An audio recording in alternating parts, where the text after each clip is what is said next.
After a round broadcast at Montreal earlier this season, RaceSpotTV is proud to be going to bring you the rest of the rounds in the iRacing Grand Prix Series this season. First up, it's Suzuka. Myself, Connery Maddock, and Cisco Scaramuza are going to be calling the action today. We'll join you after this hot lap provided to us courtesy of our friends at Blue Flag Racing.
Well, that was a hot lap provided to us by Blue Flag Racing, so thank you very, very much to those guys. Qualifying is underway for this race here at Suzuka. Most of your lap times have already been put onto the books, but one driver that has not set a lap time just yet is that number 2 machine, Apex Academy, Kevin Ellis Jr. He's just heading on his first time lap right now. He's just coming through the first Degger, coming through the second Degner, and well, let's see what kind of a lap time he can put on the board. Yeah, absolutely. Good evening, well, good afternoon, everyone, and welcome to Suzuka. And Connery, this is going to be a lot of fun for us. You know, obviously, home of the Japanese Grand Prix here. A lot of fast drivers on track, but continuing the lap right now is that driver. Yeah, Kevin Ellis Jr. is just heading his way through the spoon curve right now, and then coming onto the back straight here at Suzuka, coming on the run towards that very, very fast left-hander 130R. Absolutely no lifting coming through its corner, or maybe even a tad bit of a lift depending on the weather. Kevin Ellis Jr. pretty much flat through there, heading now down onto the bricks for the final chicane. It hits the first apex fine, hits the second apex fine, and then very, very careful in this last corner. It drops away from you a little bit, can suffer from a little bit of oversteer as he comes across the line. He's going to place himself third place on the grid right now, and I think he's one of your final guys that have yet to set a lap time. Diego Oliveira currently still hasn't set a lap time just yet of the drivers out on track. Mark A. Warmington, he is still on a lap right now. He's just going to be heading his way out through the middle sector. This is coming on the run down towards Spoon Curve. He's a member of the Blue Flag Racing team who, well, provided that excellent hot lap that you saw just before this broadcast started. He's heading his way on the exit of Spoon Curve right now. Let's see what he can do. Yeah, and heading down the backstretch right now under the Panasonic and Dunlop bridges there. And, you know, this is obviously going to be the fastest part of the track here. You got to keep it wide open when you get through the corner here. And then you're getting up towards the Casio Triangle. Slam on the brakes here. Make sure you don't overshoot and go through those cones, because otherwise you're going to have a very long day. And you come around here, start finish line, before you know it, you're on for another lap. So track is very grueling. It also is very stop-start. You know, you have a lot of flowing turns, and then you have those sharp turns, stuff like the Dunlop hairpin and stuff like the Dengar curves. both of those corners, you know, out of what the normal flow of the corners are, where you see kind of through the S's, those kind of smooth, kind of wiggle, kind of sweeping corners, and then bam, right-hander, bam, right-hander. Yeah, exactly. And well, the session is just going to run out of time.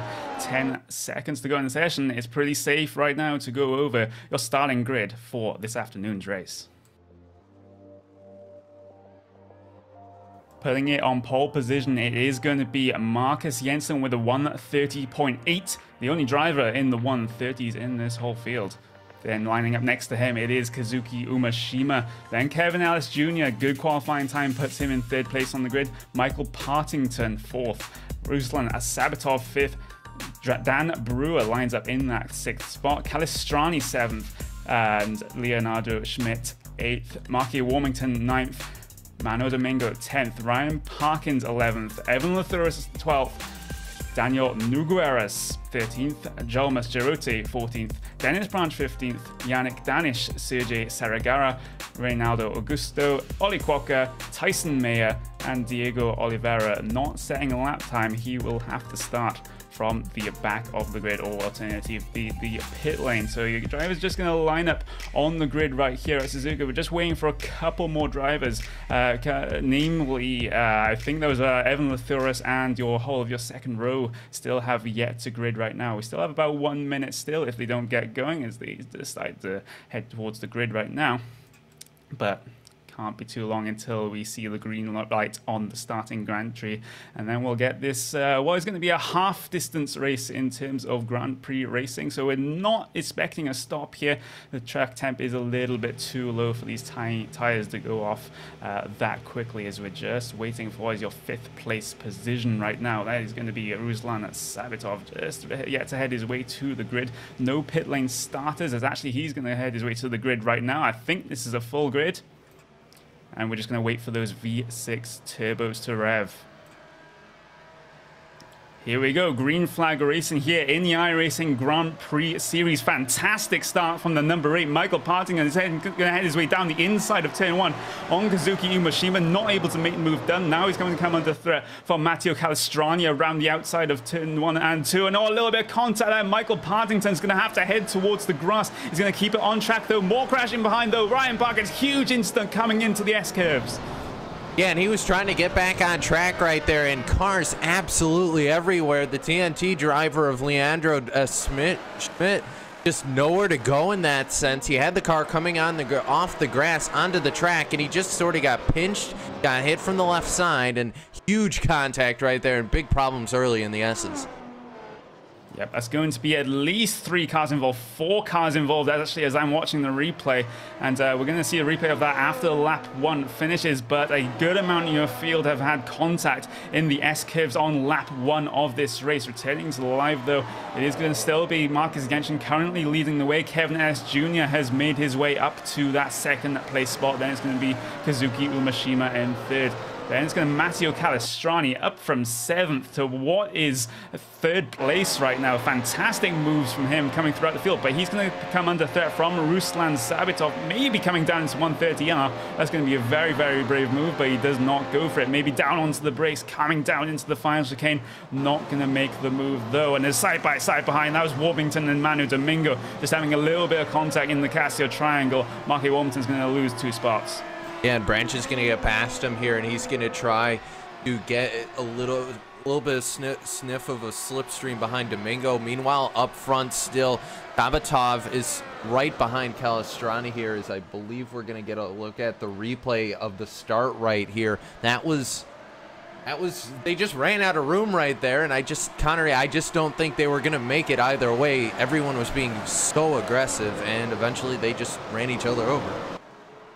Yeah, they did, and well, I don't even want to count how many cars are involved in that one right now. We got 3 cars down on pit road with what seems to be a terminal damage right now. There's going to be a couple of others that are going to be off the pace slightly with some sorts of damage to their front wings or front suspensions, but that was definitely a huge pile up in the S-curves that we don't want to see at the start of a race, Cisco.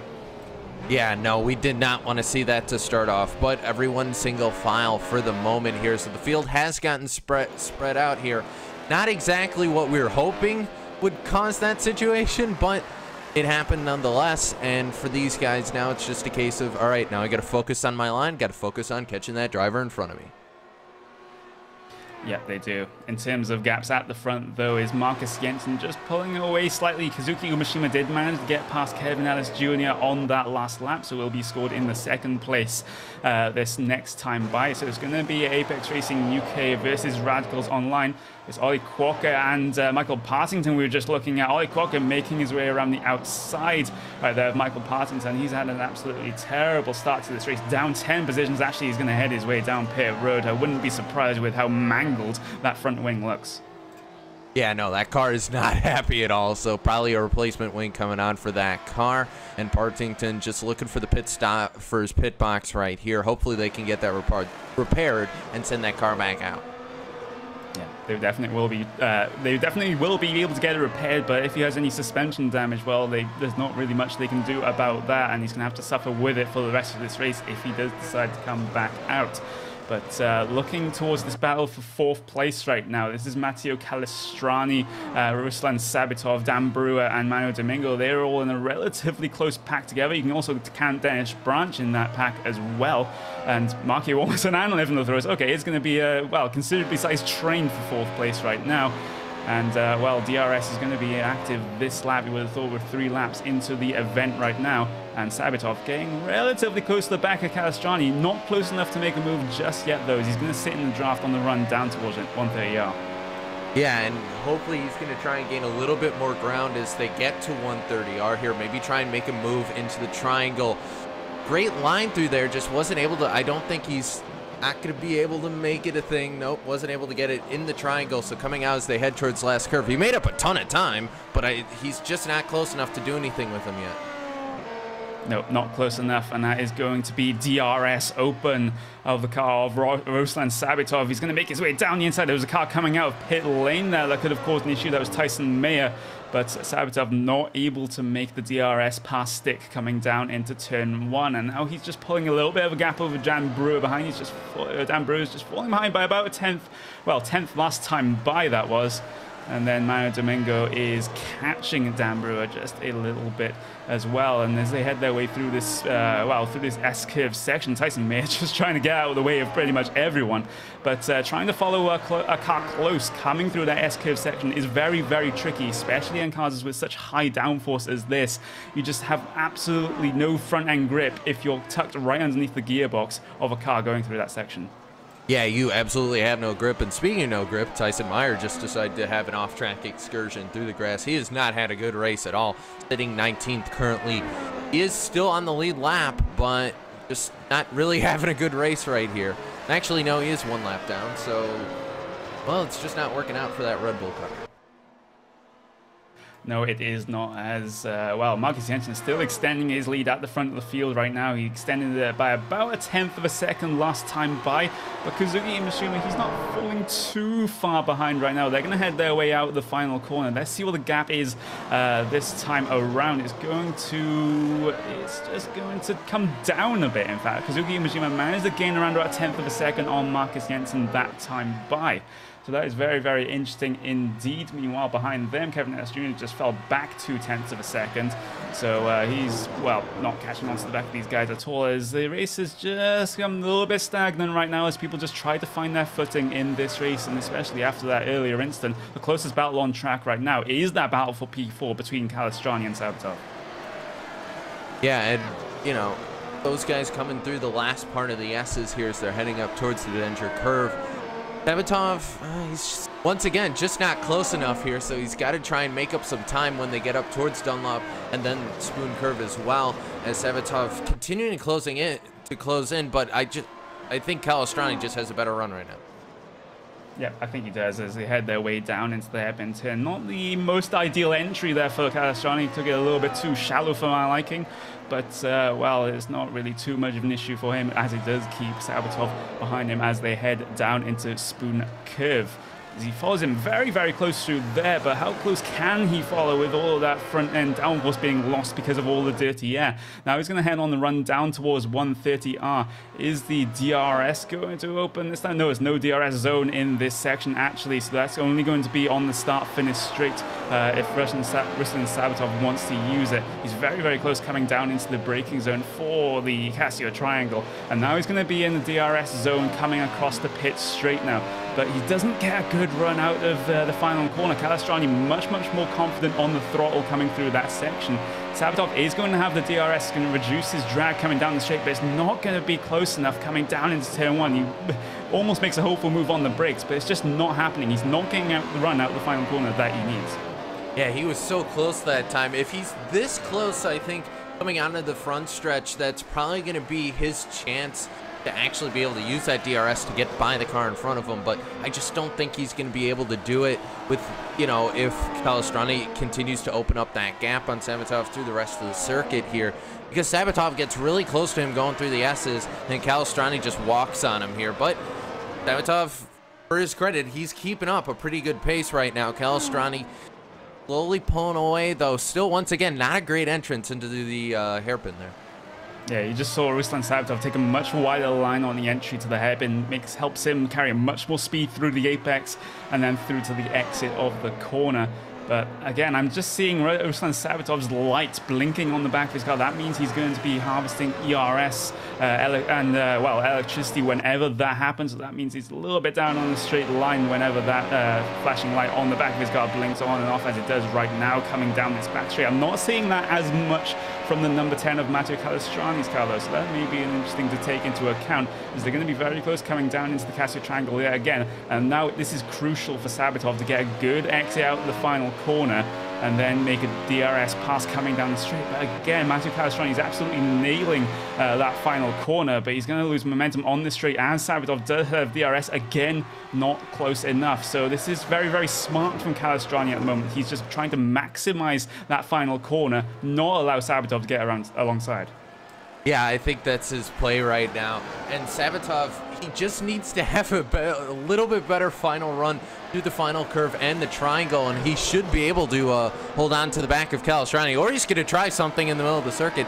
He is very fast right now, as we're going to actually jump over to Brewer, who was in DRS range, and Brewer is slowly closing on this battle. You see those two cars we've been following in front of him. Brewer's pretty fast, and he's catching those guys. This should make it very interesting here in about half a lap or so. Yeah, exactly, because that number 6 of Dan Brewer did indeed catch around about 0.2 of a second last time by, but so I can't help but feel that Sabatov is getting held up a little bit here by Calastrani, just allowing Dan Brewer to catch right onto the back of both of them. So then it'll turn into a 3-car fight for just outside your podium positions, the 4th place, 5th place, and 6th place. Just, we're going to stick... Yeah, just being told the lead is now under a second. It was a fantastic lap from Kazuki Umeshima. Pulled out another 10th on Marcus Jensen. We're going to stay with this battle between the 10 and the 5. Here comes Sabatov down the inside at Casio Triangle. He's going to try it, but no, he's not going to make it work just yet. And, well, again, he's going to have to try and get a good exit. He does get a better exit than he has done last time. DRS flap is going to be wide open. Defensive line from Calastrani, but look at the overspeed. Yeah, Ruslan Sabatov gets the pass done before the braking zone for turn 1. Yeah, and Brewer was also in DRS range as well, and that's brought him right into this battle. So we have a 3-way battle for that 4th position. And Sabatov, like we said, he just needed to get a better run out of the triangle, and that's exactly what he did. It really worked for that car, and now he's starting to pull. Yeah, and then let's see what Dan Brewer can do with Matteo Calastrani. He saw Sabatov's move coming out of the final corner. Maybe he can try to replicate that as they head their way through the first deck or through the second deck now. And Dan Brewer, it's not really hitting the apexes of these Degdens right now. But that's only going to lose him a little bit of time, as again, Matteo Calastrani, he likes taking a very shallow line on the entry to the hairpin turn. I don't know how much good that is doing for him in terms of losing time to others around him. But Dan Brewer is going to be very close if he's not careful, because he did indeed gain around about half a second on that last lap alone, as actually coming towards the race lead now. Kazuki Umeshima very close to the back of Marcus Jensen. He's playing some good laps over the past couple of laps, and now he is within striking distance. He is within the DRS zone, as there's the DRS line where you can activate the DRS. Yep, that rear wing flap is going to be wide open. Definitely not going to be close enough this time by for Kazuki Umeshima, but he's sensing he can get the race win, race lead now at least, maybe the race win. Yeah, Umeshima here. Decent run through the S's, but like you've been saying, he's been able to close slowly and slowly on that apex driver in front of him. And sooner or later, he's going to be able to make that opportunity happen. Either he's going to try and do it through DRS, or maybe try and get a better run out of the hairpin or something like that. But Jensen able to pull just a little bit right here as Umeshima continuing just to kind of trail right here. You know, he's kind of doing what we saw that Sabatov was going to do, just slowly closing that gap, waiting for the opportunity, open that wing, and then suddenly, bam, here I am, and I'm going to try and steal that lead from you. Yeah, exactly. It's a good exit for Marcus Jensen coming out the hairpin turn. That's going to make him more comfortable coming down on the entry to the spoon curve. But Kazuki Umeshima is there, and he's ready and waiting to take that place if Marcus Jensen happens to make a mistake. And, well, we're just going to have a look back at that battle between Calestrani and Dan Brewer. That one has stretched out a little bit, half a tenth of a second last time by between Matteo Calestrani and Dan Brewer. There were some positions being changed back in the field. I believe this was between Ronaldo Augusto and Evan Lathoris. In fact, it wasn't. Whoa, huge contact coming down into the spoon curve. Augusto up and over and into the tire barriers. And while that's going on, Umeshima just got DRS, and he's gonna try and get past Jensen right here. He's gonna make it happen. So new leader, and it's that Radicals driver Umeshima to the lead right now. Yeah, so the race has just come alive in just a couple of seconds with that huge incident coming down into the spoon curve between Augusto and Evan Lathoris, and of course that change for the race lead between Marcus Jensen and Kazuki Umeshima. Maybe we can get a replay of this incident. Actually, we're going to show the race lead replay first. This was the pass that Kazuki Umeshima managed to make on Marcus Jensen, and that was easy DRS pass around the outside before the braking zone of turn 1. Easy does it, job done for Kazuki Umeshima. As we head back to live pictures right now, Marcus Jensen isn't going to be dropping off the back of Umeshima, but he has already just stretched out a little bit of a gap. Umeshima definitely faster at this stage in the race, whereas Marcus Jensen had a much better start to the race. Maybe Umeshima is able to save those tires just a little bit better. Yeah, I think that's what he's doing right now, and I do want to say that crash we had at the back, he just flat cleaned him out. That was, I have not seen that in a while, but wow, he just cleaned him out. But back to the front, Umeshima continuing to pull away, and Kevin Ellis, who was kind of closing up on that battle, has now lost a little bit of time as well. Sabatov not really in a position to do anything with them right now. They're too far in front, but as of right now, Umeshima continuing to try and set the pace here. You see the DRS open on Jensen's car, but just not close enough to really do anything with him. No, he really isn't, and well, fastest lap last time by was Kazuki Umeshima's fastest lap of everyone in the entire race. That was a 1:32.8. So around about 2 seconds or so, just under 2 seconds slower than your qualifying pace, as Dan Brewer involved with a battle with Matteo Calestrani. Still very close, closer than we've seen over the past couple of laps. Maybe Dan Brewer has a chance to move himself up into that top 5 position. Meanwhile, Sabatov ahead of these guys is just running away with 4th place right now. Took out 0.2 of a second over Matteo Calestrani last time by, whereas Dan Brewer took out 0.2 of a second out of the same driver last time by. So the car ahead of Calestrani is getting away, and the car behind him is getting closer. Yeah, no, Brewer's going to be a little bit in trouble here. If once he gets to this battle, he's got to make sure he doesn't get caught up in too much. Just make the pass happen, move on, because otherwise Manu Domingo is close enough now where if those cars start to battle side by side, they're just going to slow each other down, and Domingo's going to eat that gap up, and then suddenly it's going to be another 3-car battle. Yep, exactly. In terms of lap times, though, Manu Domingo was around about 7/10 of a second slower than Dan Brewer last time by. But as you said, Cisco, if these guys start battling, Dan Brewer, Mathieu Castrani, well, that could bring Manu Domingo back into the fight for 5th place as they head their way through the Casio Triangle right now. Looking back towards the race lead, it is still Kazuki Umeshima leading over Marcus Jensen, but they're just around about the same lap times right now. Kazuki Umeshima a 1:33.153, Marcus Jensen a 1:33.188. So pretty much identical lap times for your leaders at the moment.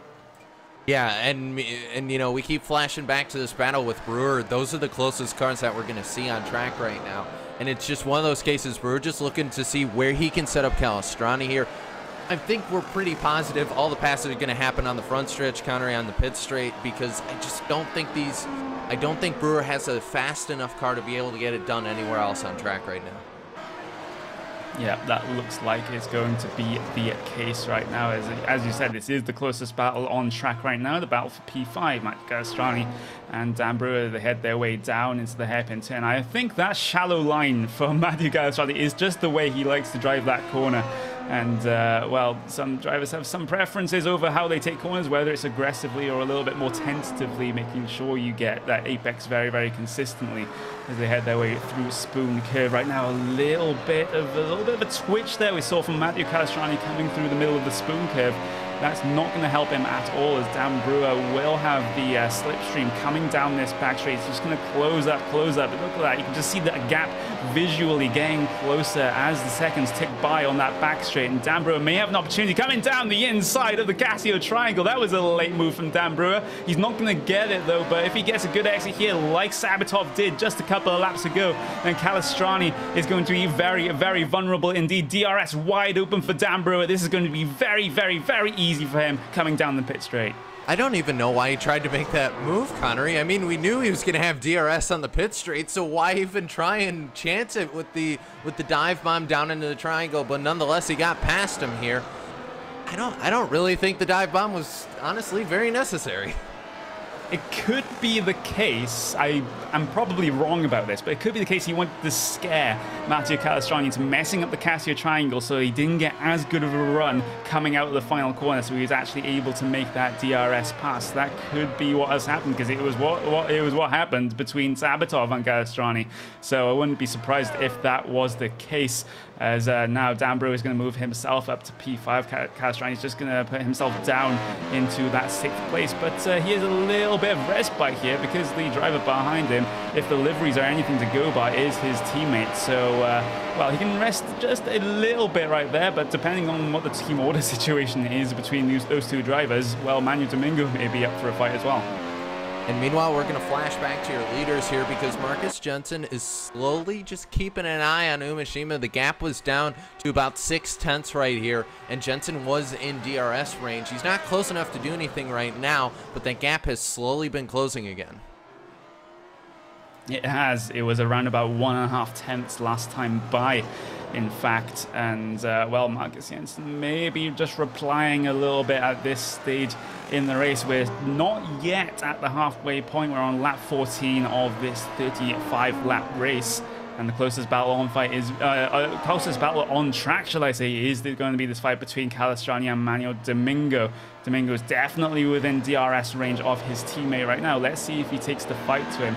And I gotta say, after that fantastic start from Mathieu Castrani, he's just been dropping down the field just a little bit, not able to hold on to those high positions that he gained off of the grid.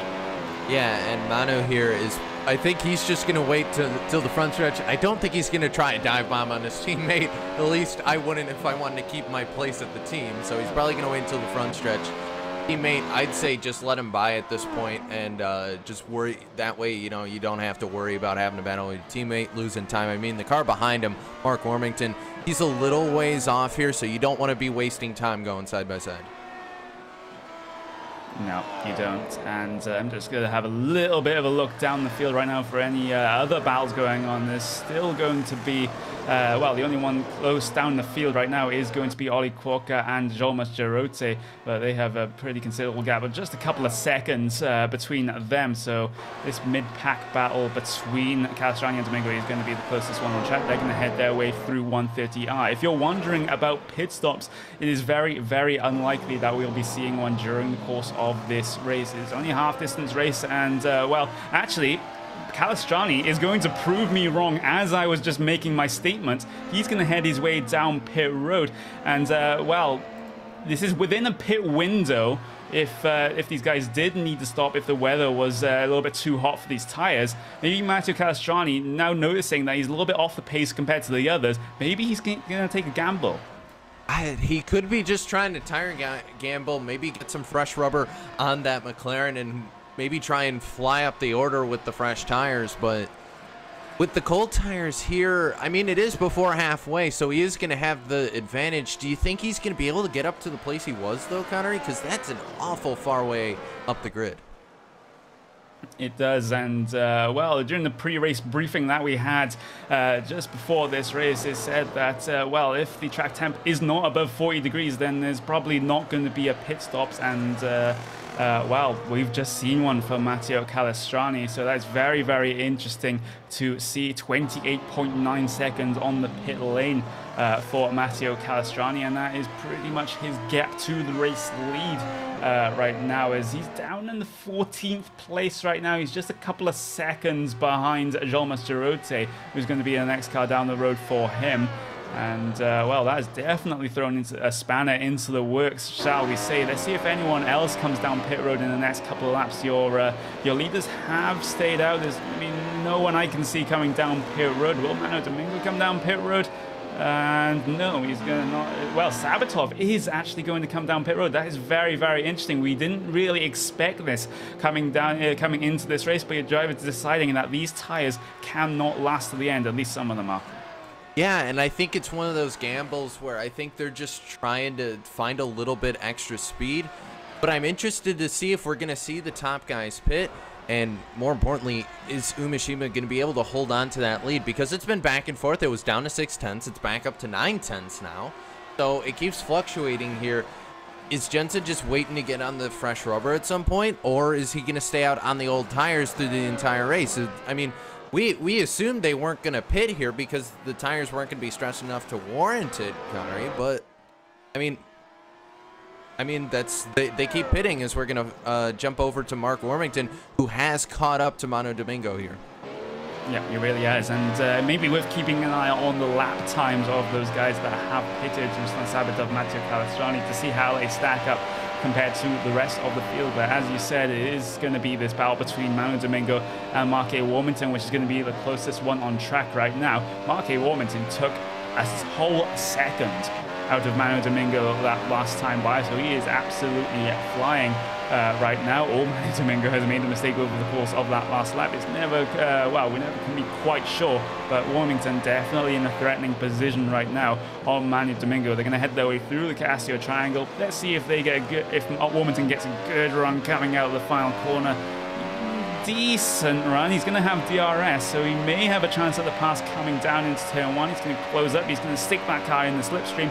Not going to be close enough as they head down onto the brakes coming down into turn one, as I believe that was Ruslan Sabatov just heading his way past Jolmas Jarote just then, coming down into the Casio Triangle.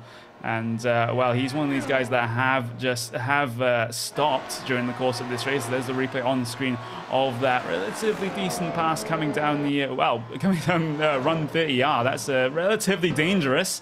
But, well, that's what fresh tires can do for drivers such as Ruslan Sabatov. As I'm just going to have a look at his lap times. His lap time actually right now isn't representative because it was an out lap. But if you look at Matteo Calastrani, he did a 1:33.9. which is faster than what Dan Brewer in 4th place is currently running. So that is definitely an interesting one indeed. as this battle between, now it's going to be Ruslan Sabitov and Ollie Quokka is getting very close. And I don't think there's much Ollie Quokka can do right now with his old tires. As look, he's just struggling to hit the apex of the hairpin turn, going to defend the position for now, but I think this pass is going to be inevitable. Yeah, I'm pretty sure that's going to be a pass job done right there, but we'll look back up at Warmington because they're coming through the triangle right now, and Warmington's close enough where I think he's going to have something for Domingo here. He's decently close. We'll have to see. The flap's going to open here on the rear wing. Is he going to have enough speed to be able to get past Domingo? It's going to be very close. He'll get to him, but not able to do anything. Meanwhile, we'll go back to Sabitov here, and that's already done. He got that done through 130R. Yep, another brave move down the inside for Ruslan Sabitov at 130R. It's, as I said before, it is a pretty dangerous move, but he got the clear just after, well, just before the apex, in fact, so it wasn't too dangerous. But it's definitely something it's not the ideal corner you want to be making a pass at, let's just say that. But looking back at your race leader, still Marcus Jensen, still within DRS zone. Actually, he's just going to slightly drop out of DRS zone on the relative timings coming through 130R, so he might not have DRS on the pit straight here, unless he's very, very brave on the brakes coming down into the Casio triangle. And he's going to drop a couple of tenths of a second again coming through there, so he's well out of the DRS zone now. Kazuki Umeshima is now out and away, and he pulled out half a second on that lap alone. Wow, and it just keeps kind of flowing back and forth. Umeshima could throw down a really fast lap and then Jensen will respond, but the problem is Jensen's responding, but he's not going on the offensive here. It's just defensive, trying to maintain that gap as best he can, but Umeshima just keeps driving away. So Jensen at this point's got to wonder, okay, how long do I push the car here? I mean, he's got a decent gap back to Ellis, his teammate, so I don't think he has to worry about it, but just something to keep in the memory banks here. I just don't think he has the car to catch Umeshima here.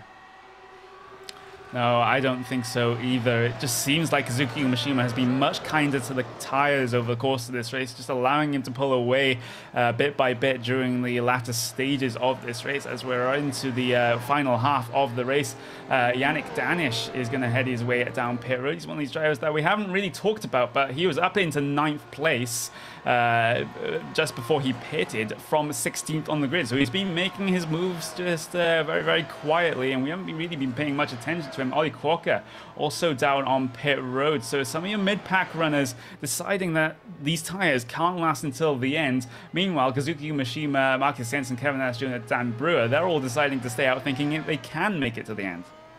And I think the top 3 guys were able to pull away from kind of the rest of the field. They're in their own little bubble, so I'm not really surprised that Alice Jensen and Umeshima really aren't going to go with the strategy everyone else is going. They're so far out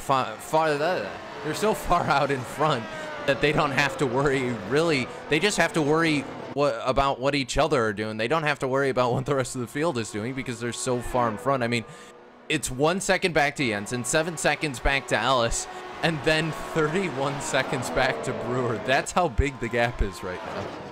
Yeah, I think you're right. They're not really going to be coming under threat from the likes of Dan Brewer, Manu Domingo, Marky Warmington, unless something catastrophic happens at the pointy end of the field. Right there is, well, we're just having a look at the number 7 machine of Mark A. Warmington, DRS wide open. Again, I don't think he's going to be close enough coming down into turn 1. Nope, in fact, he isn't. And he's just going to follow, well, relatively closely coming through to this section right here, this uphill. One of the best sequences of corners in the whole of motorsport, just how it flows up the hill, the Suzuka spoon curves. But it's not the most ideal corners to have a car in front of you creating all of that dirty air. Yeah, and for Warmington here, he just has to make sure he doesn't lose too much time with that dirty air and stay on the back bumper here. He might be able to do something this lap. He's definitely maintained that gap, but he's been losing a lot of time through the triangle and through the last curve, so he's got to make sure that doesn't happen if he wants to try and grab the position here. Yeah, another car down on pit road is Tyson Mayer for his, well, his second stop right now. So it hasn't been a very great day at the office for that particular driver. He's scored 1 lap down at the moment. And, well, he's going to be asking for more at the end of this race, that is for sure. But, again, we're just, I'm going to look back at Kazuki Umeshima, Marcus Jensen. that gap is just stretching out at this stage. I think Kazuki Umeshima has this race, well, at least one hand on the trophy at this moment in time. 0.3 of a second last time by, and well, Evan Lethruis has had to retire that car. Yeah, and Warmington is very close right now, but really good run from Domingo, but it's not going to matter. Here comes Warmington with the DRS, and it's going to be enough, maybe? No, he still can't get there. I thought that time he might be able to do something with him. Still nothing. Yeah, exactly. And, well, if you're a driver defending that position coming into the latter end of the lap, you might be wise to do exactly what Max Verstappen did at this the Spanish Grand Prix just, I think it was a year ago now, where he got his first win. Just cancelling out the DRS by getting a fantastic run out of the final corner, and that is exactly what Mano Domingo is doing right now, just not allowing Mark A. Warmington to get that overspeed coming down into turn 1. Yeah, and for Warrington, it's got to be kind of frustrating. He's hoping he can get to the back bumper because DRS, he would think, should be a guaranteed pass on the pit straight. It's just not working, though. No, it isn't working, and he doesn't get the greatest of runs coming out of the hairpin turn either. There's a little bit of a twitch from the number 11 machine of Mano Domingo coming through what is a relatively easy section, just the slight right-handers before the spoon curve. And, well, as he just misses the second apex of the spoon curve, but again, he gets a good run coming out of the corner. And, well, can Mark A. Warmington do anything about Mano Domingo at this point in time? He's going to go through 130R, maybe go deep on the brakes coming down into Casio Triangle, then you set yourself up for the run out of the final corner as he does close up during that particular section. Let's see how much of a good run that Mano Domingo gets out of the corner. A decent run, but Mark A. Warmington much better run this time. He's going to sit in the slipstream DRS open. He's much closer this time. Buys. No, it's not going to happen just yet. It must be very frustrating for Mark A. Warmington at this point. You saw him even make that move to the inside, then back out of it. So he is not, I would assume he is not a very happy blue flag racing driver right now, and probably he's getting a little bit frustrated that he can't make this move happen. But I mean, you know, we'll keep an eye on these guys because Umeshima, by the way, he's still 1 point. Power slide from Mark A. Warmington, manages to keep it out of the barriers, but oh, that is absolutely unfortunate for that blue flag racing driver. I think this was coming through the Dunlop curve at the top of the S curves. Just the back of the car just breaks away from him. Didn't even touch the white line or the curb either. But the track does drop away from you a little bit as you come over the crest of the hill. And, well, that's definitely not what you want to see. At least if you're Mark A. Warmington, you'll be saying, okay, at least I didn't hit the barriers. But that's a couple of positions lost to Dennis Branch and Diego Oliveira. Yeah, and it goes to show if you try and cut away from the action, something's going to happen when you do it. So just don't do it. And, of course, the commentator's curse, once again striking and taking Warmington out of that fight with Domingo. So go figure. Yeah, exactly. Meanwhile, at the front of the field, Marcus Jensen, Kazuki Umeshima, actually I should say that the other way around because Kazuki Umeshima is leading. Well, just 2 laps ago, Marcus Jensen managed to pull, well, just close the gap by around about half a second, and then Kazuki Umeshima has almost returned the favor by going about 4/10 faster this lap. So they're just trading fastest lap times at this moment in time, as there aren't really any other battles going on right now on the track. So this may be a good time to go RaceSpotTV fan immersion on board with Marcus Jensen.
while we were on board with Marcus Jensen for our RaceSpotTV fan immersion, a battle has closed up on the racing surface right now, and this is the one between the number 16 machine of Ryan Parkins and the number 19 of Yannick Danish. Meanwhile, pit road had another visitor. That was Mark A. Warmington coming down for just one stop after his little bit of a half spin coming through the Dunlop curve. But Yannick Danish getting very, very close to the back of Ryan Parkins right now. Meanwhile, there's a change for position just further up the field between, I believe has Sabatov had an issue? Yeah, he did, and I'm trying to find out what happened, so we'll rewind the cameras on that to figure out what happened to Sabatov. But yeah, he's way down in... No, it was Oliveira that had the issue. He was very, very slow coming on the run down towards the spoon curve. Very, very slow. Well, he doesn't have a slowdown penalty, so that must have been some sort of mechanical or technical issue for Diego Oliveira. Very slow on the run down towards the spoon curve, and then he gets it going, and then he's back up to racing speed. So that was a very weird issue for Oliveira right there. It's just dropping back a couple of positions as he may have accidentally hit the pit limiter, which may have been the issue right there since the pit limiting light was on. But that's a very, very weird thing to happen, and that's made him come under threat now from Matteo Calestrani. I don't know. Maybe he accidentally cut power to the engine and didn't mean to, or something like that. We don't know. But either way, yeah, no. You see the lights you see the light flashing. So he did in fact hit the pit limiter. So, wow, man, that stinks. Yeah, it really does. The light flashes for two reasons here in iRacing. It's the ERS recovery and the pit lane light as well. And since we don't have weather yet in iRacing, it doesn't come on for wet weather. But, well, that was a very, very weird issue indeed for that particular driver. As we have a look back at this battle between the number 16, Ryan Parkins, and the number 19 of Yannick Danish. And now, the number 14 of Daniel Nogueras is also involved in this fight as well, and these guys behind him are currently on the fresher tires. Nogueras is the only one of these three that has not headed his way down pit road yet over the course of this race. We have about 10 laps to go at this point. Parkins looking to get by very, very quickly. Could put a car on slower tires between himself and Yannick Danish, which could be very, very helpful indeed.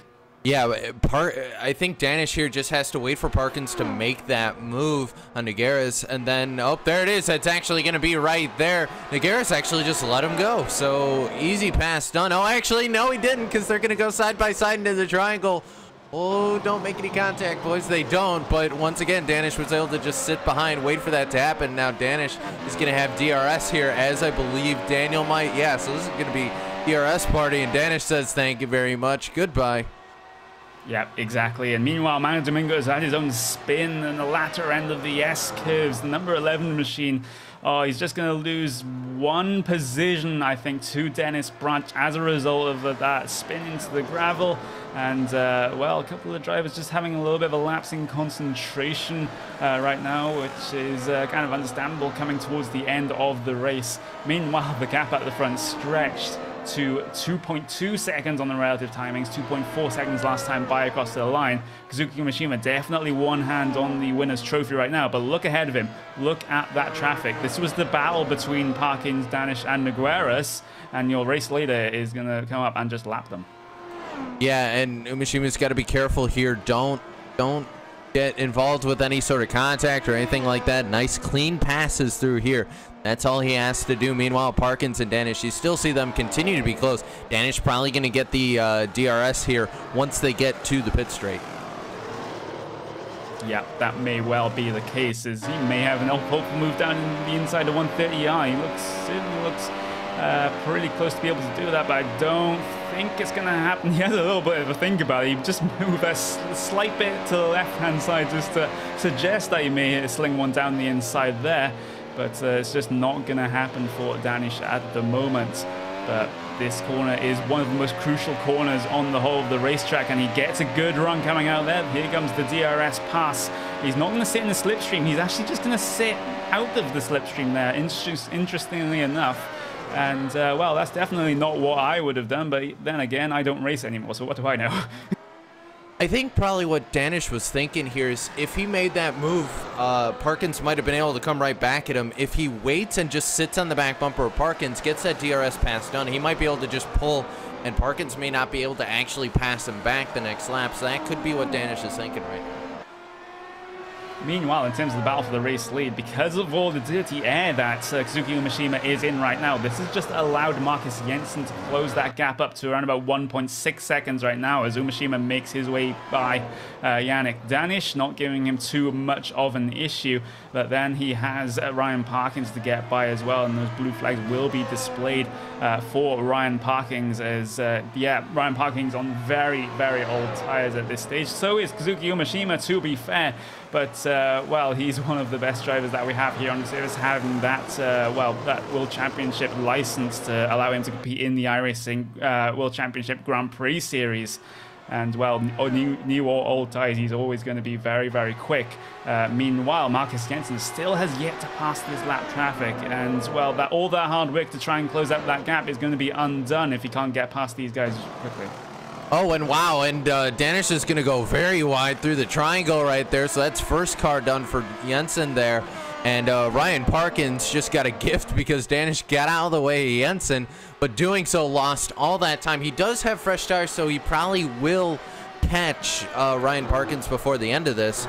But maybe that's just Danish's thinking. It's like, I can't really catch anyone else from this position as he goes off track. So, well, it's just not working for Danish right now, and I think he could catch Parkins now, and that's about it. I don't think he's going to be able to catch anyone else. Yeah, because Ryan Parkins actually had to let Marcus Jensen by during the course of the S-curves, which isn't really an ideal place to be doing that if you want to, try and lose the least time as possible when letting a car by. And now this battle is going to be back on for the 12th and 13th positions. We'll see what has to come of this one right now. Danish on those fresher tires, Ryan Parkins on the older tires, and well, Parkins has put up a good defense so far, but look at that run coming out the hairpin turn from Danish. Is he going to make it down the inside of the spoon curve? No, he's going to back out of that move. The door was open for him though. Maybe he's thinking about a move coming down into the Casio triangle maybe, or a good run out of the final corner to set him up for the DRS pass coming down the pit straight. Look at him, he's just sitting in the slipstream, closing up to the rear the gearbox. There is no two gearboxes in these cars. I don't know why I was saying rear gearbox, but the gearbox of that McLaren MP430 in front of him follows him very, very closely through the Casio triangle. And, he's going to have a couple of issues right there. And actually, yes, he's going to have a good run coming out of the final corner. It's going to be a DRS pass for sure coming down the inside of turn one. He's going to do it on the brakes, perhaps. And Ryan Parkins, well, there wasn't much he could have done about that with the age of the tires that he has on the car right now. He just has to settle for at least 13th place right now. Meanwhile, we're looking back at the number 5 machine of Ruslan Sabitov. Over the past couple of laps, he's been catching quite a lot, I should say, around about half a second last time by, up to the back of Manu Domingo. And this could be an exciting one coming towards the end of this race. We're on lap 29 of this 35-lap event. Around about 6 laps to go for, well, these guys, Manu Domingo and Ruslan Sabitov. Meanwhile, Kazuki Umeshima and Marcus Jensen, they're going to head their way through right now. They're around about 2 seconds separating these guys. So, that battle is just going to stretch out and stretch out. But meanwhile, here comes Ruslan Sabitov. Terrible run for Manu Domingo out of the final corner. And he just basically pulls it over to the right-hand side of the track to let Ruslan Sabitov through. So put Ruslan Sabitov up into P6 and Manu Domingo down into P7. And that, I think, is pretty much done in terms of the very close battles on track right now. But, it was is that a car going slow right there? It was a 14 going relatively slow on the back straight, but I think he's going to be all right. There's no run really around him to challenge him for position, as actually Kevin Harris Jr. is going to make his way down the inside. A relatively quiet race for Kevin Harris Jr., I must say. Apart from the start, he's just been running his own race, running his own laps, and, well, he's going to likely come away with the final step on the podium. Yeah, he's just been a man on his own this entire race. Hasn't had to really deal with anything. We haven't seen him have to deal with lap traffic. We haven't seen him have to deal with like a battle or anything like that. Just out there cruising. So Kevin Ellis, I think he's probably pretty content to just sit out there, cruise, and bring home the 3rd place, because that's, I mean, easy day's work right there. Yeah, it really is. And if you do want to know, the closest battle on track right now is between Joel Mastrote and Mark A. Warmington. Obviously, Mark A. Warmington recovering after that half spin, and he headed his way down pit road as well to get some fresh boots onto that car. And he's going very, very quickly right now. It's looking likely that he'll be able to pass Joel Mastrote by the end of the race. And I think Diogo Oliveira is going to be a little bit too far of a stretch for him to catch coming towards the end of this race. But we have some stats for you. These problems for Ali Cuoca. He is, something's gone very wrong. He is spun around facing the wrong way, and it's just sitting there.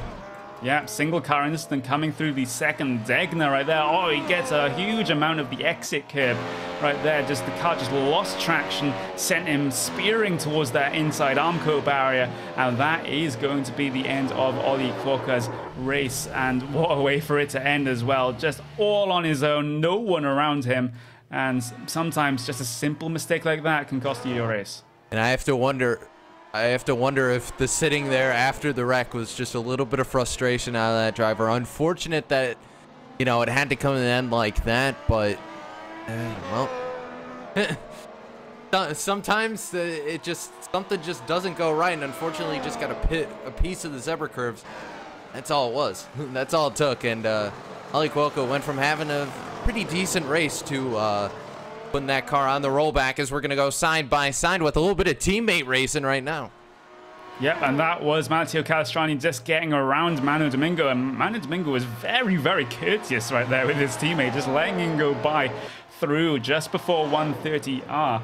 And I'm just having a look at, well, this is going to be the stating the obvious here, but Matteo Calastrani, due to pitting, making that pit stop, has the much fresher tires, and I guess Manu Domingo just did not want to fight it at all. So that means Calastrani is going to move himself up into 7th position. And now this is a good time to get to those stats I was talking about earlier. These are the positions gained over the course of this race by your individual drivers. Kazuki Mishima going to be +1 to take the likely race win right here, as he's going to come onto lap 32 in just a bit.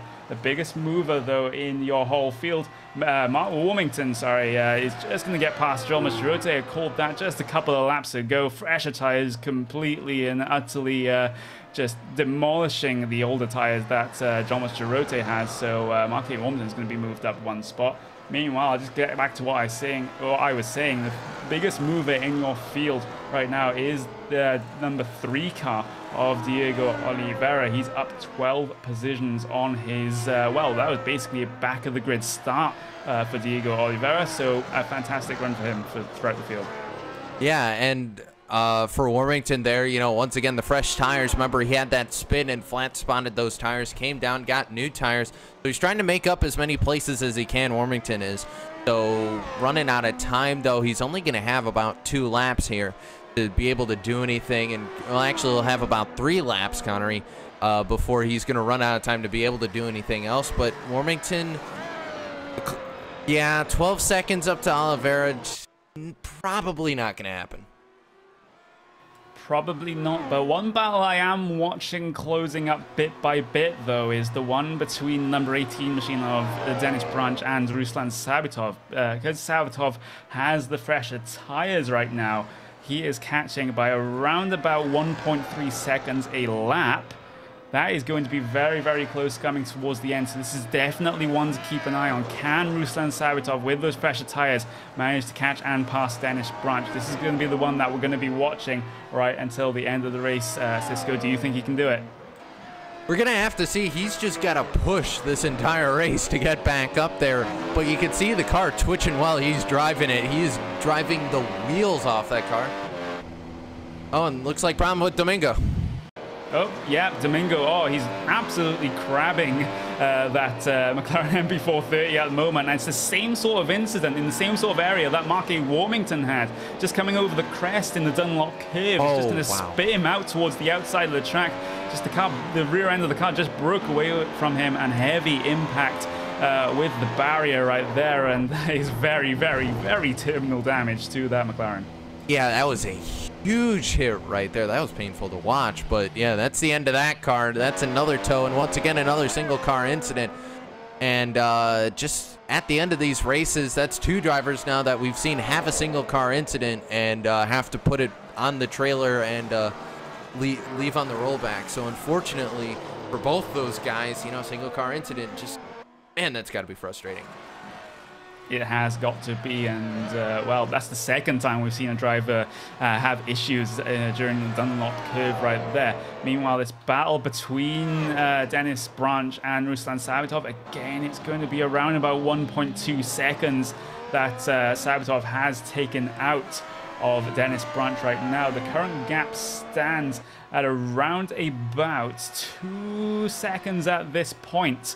So the leader's going to take the white flag lap. So there on the last lap here is Kazuki Umashima. Marcus Jensen not really close enough to challenge, but time is running out for Ruslan Sabatov at the moment. He's got about 1.5 laps to go to try and get past Branch. And the biggest thing right here is if he's in DRS range this lap, he might be able to do something with him, Connery. But if he's not, I'd say he's probably not going to get there because he has to have that pass done before turn 1. He has to have that done at the start-finish line. So Sabatov's going to have a really good run out of the last curve and out of the triangle to be able to do something with him.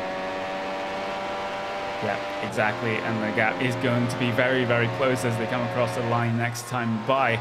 And can Sabatov make this last lap pass done? And can Dennis Branch defend from Ruslan Sabatov? That is the question that we have to be asking as they head their way through the final corner. This is going to be the white flag for these guys in P5 and P6. I don't think Sabatov's going to have DRS. No, that DRS flap is going to stay shut. So he's not going to have the benefit of the DRS this lap. And, well, having the benefit on the DRS on the last lap isn't really going to help him since it's such a short run towards the finish line. As Kazuki Umashima, dominant in the latter part of this race, is going to head his way through the Casio Triangle, through the final corner, and put that Radicals Online driver on the top step. It is going to be Kazuki Umashima taking the race away with Marcus Jensen coming across the line in second, and Kevin Ellis Jr. is going to make his way through to take the 3rd place. Let's go back to this battle between the number 18 and the number 5. Ruslan Sabatov, he is very, very close at this stage, but he's running out of time, running out of tarmac to try and get this past. And as he tries maybe have a look around the outside of the hairpin turn, not going to work. And Dennis Branch is going to get a good run coming out of there. Now it's going to have to be either the spoon curve or on the brakes coming down into the Casio Triangle for Ruslan Sabatov to try and gain this one final position. He has the grip advantage due to the newer tires, and well, he is definitely the favorite to try and get past right now, but there's a big twitch coming out of the spoon curve. That's definitely not what he's going to want, and it's going to have to be a hopeful move down the inside of Casio Triangle now for Ruslan Sabatov to have any chance at taking P5. Let's see what he does here. He's going to be closing up. Is he going to go for the dive bomb? He's going to go deep on the brakes. He's going to follow his man all the way through the Casio Triangle, but unless he gets a good run out of fear, he's not going to take P5, and it's going to be Dennis Branch by a couple of tenths of a second that takes P5 during the course of this race. Yeah, and that start-finish straight got me a little confused there, but wasn't able to do it. But nonetheless, that was kind of a classy move there. He could have probably sent it in at the triangle to try and get the late dive bomb, but Sabatov didn't want to get the position that way. Good race from those guys. Nice clean race from those guys. Excellent done. Excellent job done. Yeah, it was a brilliant race for those guys. Ruslan Sabatov trying to make his way back through the field after making that pit stop. But here are the official race results.